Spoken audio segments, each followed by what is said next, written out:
जी, उनके पास कोई पुष्पक विमान नहीं था, सो ही लिटरली वॉक्ड। और उन्होंने हिमालय की गोद में बैठकर सालों रिसर्च किया, क्योंकि फिलॉसफी पे वो जो रिसर्च कर रहे थे वो सिर्फ जन्नत में संभव थी, यानी कश्मीर में। जैसे हमारे यहां से best researchers, scientist, students higher education के लिए फॉरेन जाते हैं, उसी तरीके से भारत के कोने कोने से best of the minds Kashmir पहुंचे और अपने अपने स्पेशलाइजेशंस के पंडित बन गए। पंडित लाइक का पीएचडी। मैंने देखा अभिनव गुप्त और उत्पल देव फिलॉसफी पर रिसर्च कर रहे हैं, लोगाक्षी एस्ट्रोनॉमी पर। He was the first astronomer in the world. Charak और वाग्भट आयुर्वेद पर, Sushrut medical science, Panini grammar, Vateshwar trigonometry, Suyya hydraulic engineering, Chain Bhatt law, Kalidas और Rudrat Sanskrit literature, Bhama aesthetics, Sharngadeva musicology, Vasugupta और Somananda Advaita, Kalhana history, Vishnu Sharma moral science, Panchatantra उन्होंने ही लिखा। मैंने देखा राजा ललितादित्य के शौर्य और पराक्रम को, मैंने सुना ललेश्वरी के वाक को। ये जो हम फिल्में, टीवी, थिएटर, वेब सीरीज, यानी जो कुछ भी हम नेटफ्लिक्स पे देखते हैं, ड्रामा, इस ड्रामा की साइंस यानी नाट्य शास्त्र, जिसे पांचवां वेद भी कहा गया है, उसे भरत मुनि ने कश्मीर में ही लिखा। मैंने देखा धीरे धीरे इन हजारों लाखों पंडितों ने कश्मीर को असली जन्नत बना दिया। Kashmir became the seal of quality. इसीलिए ग्रीक्स ने कहा था Kashmir is the cradle of civilisation. Kashmir first millennial की सिलिकॉन वैली थी। ये सब mythology, it's all a lie. Bingo. Don't worry, I think this is all a build-up. ये झूठ है, और मुझे भी ये लगता है, क्योंकि हमें तो किसी स्कूल में, कॉलेज में या फिर मेन स्ट्रीम हिस्ट्री की बुक में ये सब नहीं पढ़ाया गया। क्यों मैम? ये झूठ है ना, तभी तो नहीं पढ़ाया होगा। लेकिन अगर ये झूठ है तो फिर बुद्धिस्ट कश्मीर क्यों आए? नागसेन और रवि गुप्त क्यों आए? वो इसलिए आए क्योंकि Kashmir was the centre of knowledge. ये इन्फो वॉर, नॉलेज का वॉर आज का नहीं है, सदियों से चला आ रहा है। अगर ये झूठ होता तो 1300 में इस्लामिक टायरेंट्स कभी भी कश्मीर में इन्वेड नहीं करते। उन्होंने इसलिए इन्वेड किया क्योंकि उनको पता था कि Kashmir was the world centre of knowledge, और जिसका नॉलेज पे कब्जा वो पूरे वर्ल्ड पे रूल कर सकता था। लेकिन एक प्रॉब्लम था, आप जमीन पे कब्जा कर सकते हो, लेकिन ऐसे इवॉल्व पंडितों की, आई मीन स्कॉलर्स के फ्री माइंड पे कैसे कब्जा करोगे? तो फिर शुरू हुआ एक नया सिलसिला। तलवारों और बंदूकों के जोर पर इन पंडितों को कन्वर्ट करने के लिए भेजे गए इन टायरेंट्स के सोल्जर्स, जो उन्हें जबरदस्ती कन्वर्ट करने लगे, और जो नहीं मानता था उन्हें पैर के तले रौंद दिया जाता था। और ये लोग वो थे जो खुद परसिक्यूट होकर कश्मीर आए थे, और कश्मीरियों ने इन्हें पनाह दी थी। What kind of rubbish is this? ये रबिश नहीं, बल्कि एग्जैक्ट डिस्क्रिप्शन है शमसुद्दीन मोहम्मद इराकी की बायोग्राफी तोहफतुल अहबाब में। जानते हो इराकी कौन था? हाँ? नहीं? इंडिया की टॉप मोस्ट यूनिवर्सिटी में पढ़ रहे हो, लेकिन इराकी के बारे में नहीं पता। कैसे पता होगा? किसी ने पढ़ा है। हम सब हिटलर के बारे में जरूर जानते हैं।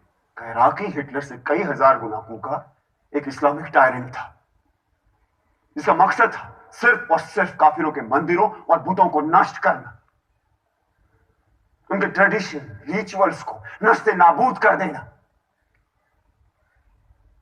पंडितों की इनोवेशंस को खत्म कर देना।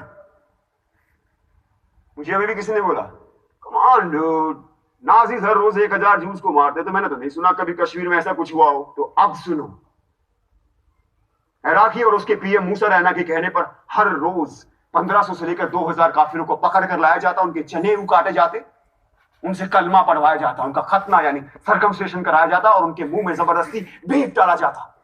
और ये काम करते थे उनके सैनिक, जिन्हें हम सूफी और दरवेश के नाम से जानते हैं। हिटलर ने कॉन्सेंट्रेशन कैंप्स का इस्तेमाल किया और इराकी ने कहरान और जबरान का, यानी फोर्स एंड कंपल्शन। इसका डिस्क्रिप्शन किसने किया है? खुद इराकी के बेटे ने। And if you want the original manuscript, it is available in Research and Publication Department of Jammu and Kashmir State under extraction number 551. Must read.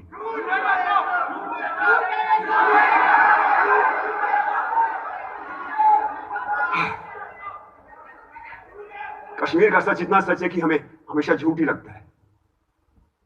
इस इंडिपेंडेंट इंडिया में, इस डेमोक्रेटिक इंडिया में, इस सेक्युलर इंडिया में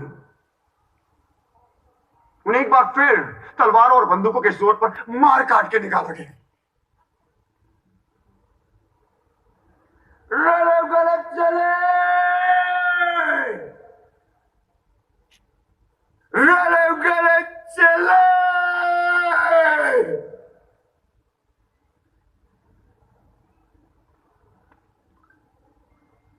इसका मतलब जानते हो क्या होता है? रलिंग मतलब कन्वर्ट, सलिम मतलब रन, कलिंग मतलब डाई। अपना धर्म बदलो, भागो क्या मर जाओ।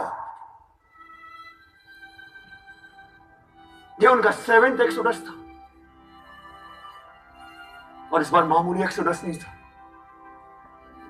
इस बार था जेनोसाइड। और कहानी यही खत्म नहीं हुई।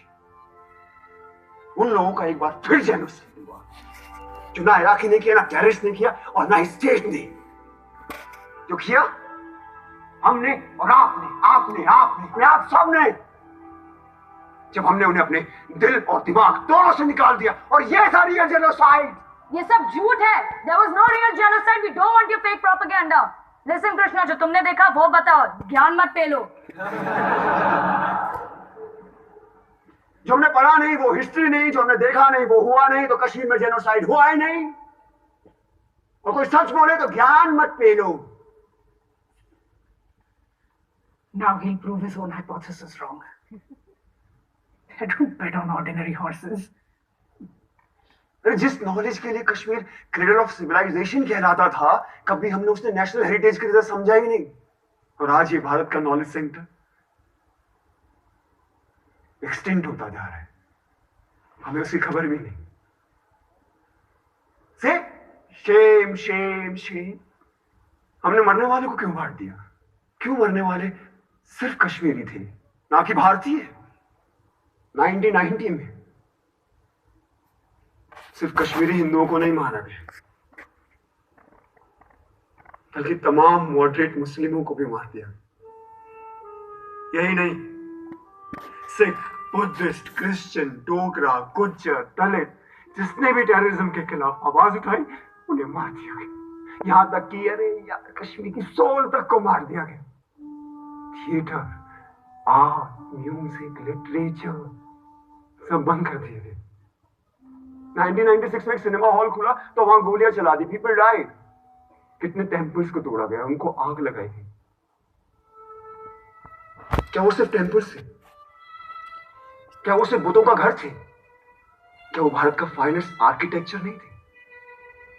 क्या वो भारत के महान इतिहास का प्रतीक नहीं थे? क्या वो भारत का स्पिरिचुअल सेंटर नहीं थे? Indian architecture, Indian heritage centre, Indian spiritual centres को डिस्ट्रॉय कर देना क्या कल्चरल जेनोसाइड नहीं है? Stop this rhetoric. Talk facts or shut up. बोलने दो उसे, मैं सुनना चाहता हूं। मैं भी। बोलो कृष्णा।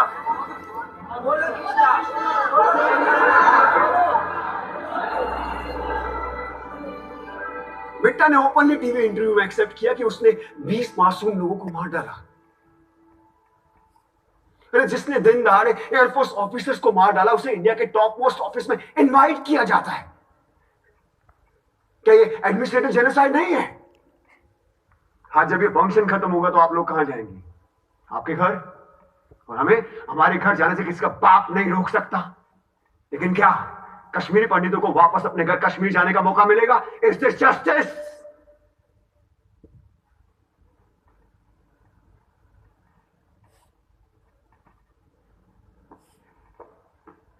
मैं तो एक स्टूडेंट हूं, सो कॉल्ड भारत का यूथ, द फ्यूचर।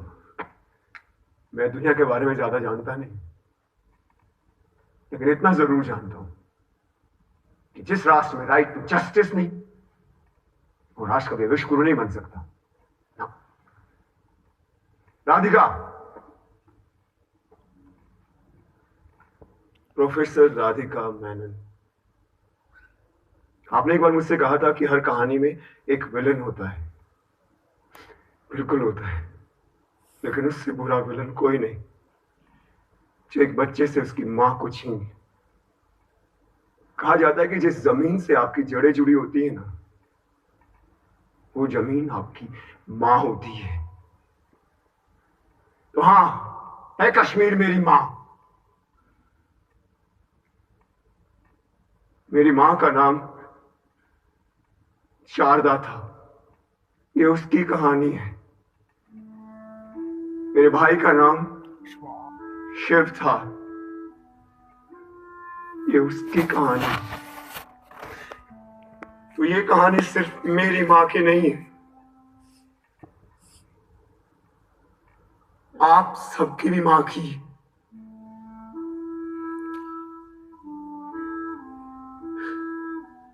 तो आइए हम वो देखते हैं जो मैंने आज से पहले कभी नहीं देखा।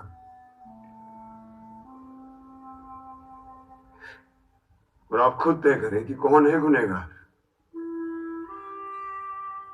किसे मिलनी चाहिए सजा।